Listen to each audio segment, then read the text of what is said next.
C'est au bord du lac de Souston, à la pointe des Vergnes, que la Fédération de pêche des Landes avait organisé la seconde édition d'un dimanche au bord de l'eau. En famille ou entre amis, tous ceux qui le souhaitaient avaient pu venir prendre part aux nombreuses activités proposées sur les thèmes de la pêche, de la nature et de l'environnement. Avant, nous le faisions qu'avec des enfants. Et nous avons décidé de le faire plutôt famille complète. C'est-à-dire toute la famille peut venir passer un moment, passer une journée ici sur la pointe des Vergnes à Souston.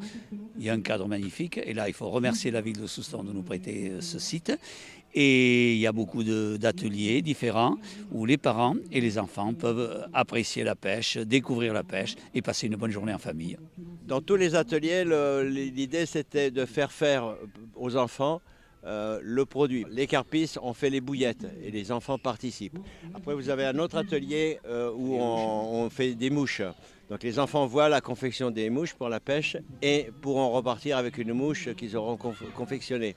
Là, on vient de fabriquer nos propres boulettes au stand. Des boulettes qui appâtent les poissons.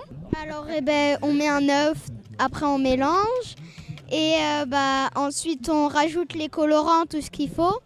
Et après, il faut malaxer avec les mains. À la toute fin, on doit donner nos boulettes et on doit le faire bouillir sur une casserole. Après, on peut en servir en appât pour attraper les poissons.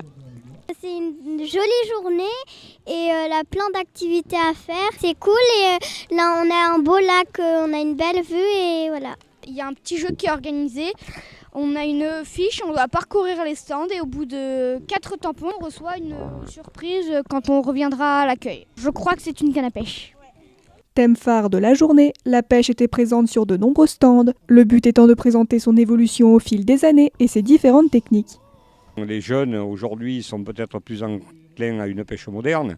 Nous perdurons dans la tradition ancienne. Autrefois, les gens, pour pêcher du poisson, utilisaient les moyens qu'ils disposaient. Et avec ça, ils ont conçu des engins qui leur permettaient donc d'attraper les poissons pour se nourrir. Donc nous en sommes les héritiers et nous essayons aujourd'hui de perdurer et face à la modernité, de transmettre ce savoir puisque nous continuons à pêcher, contrairement aux pêcheurs lambda qui sont ici autour, qui pêchent avec un permis de pêche. Nous sommes soumis à une licence qui nous autorise à utiliser des modes de pêche qui viennent effectivement des temps anciens. Voilà. Nous utilisons tout ce qui peut s'appeler, vous avez un verveux, vous avez des cordeaux, ce qu'on appelle des lignes de fond qui servent à pêcher donc les anguilles. Et ensuite vous avez l'épervier que tout le monde connaît.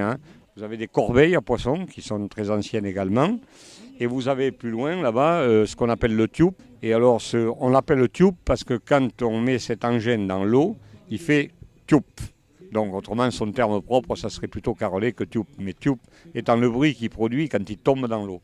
On pêche essentiellement avec des leurres, pas d'appât naturel.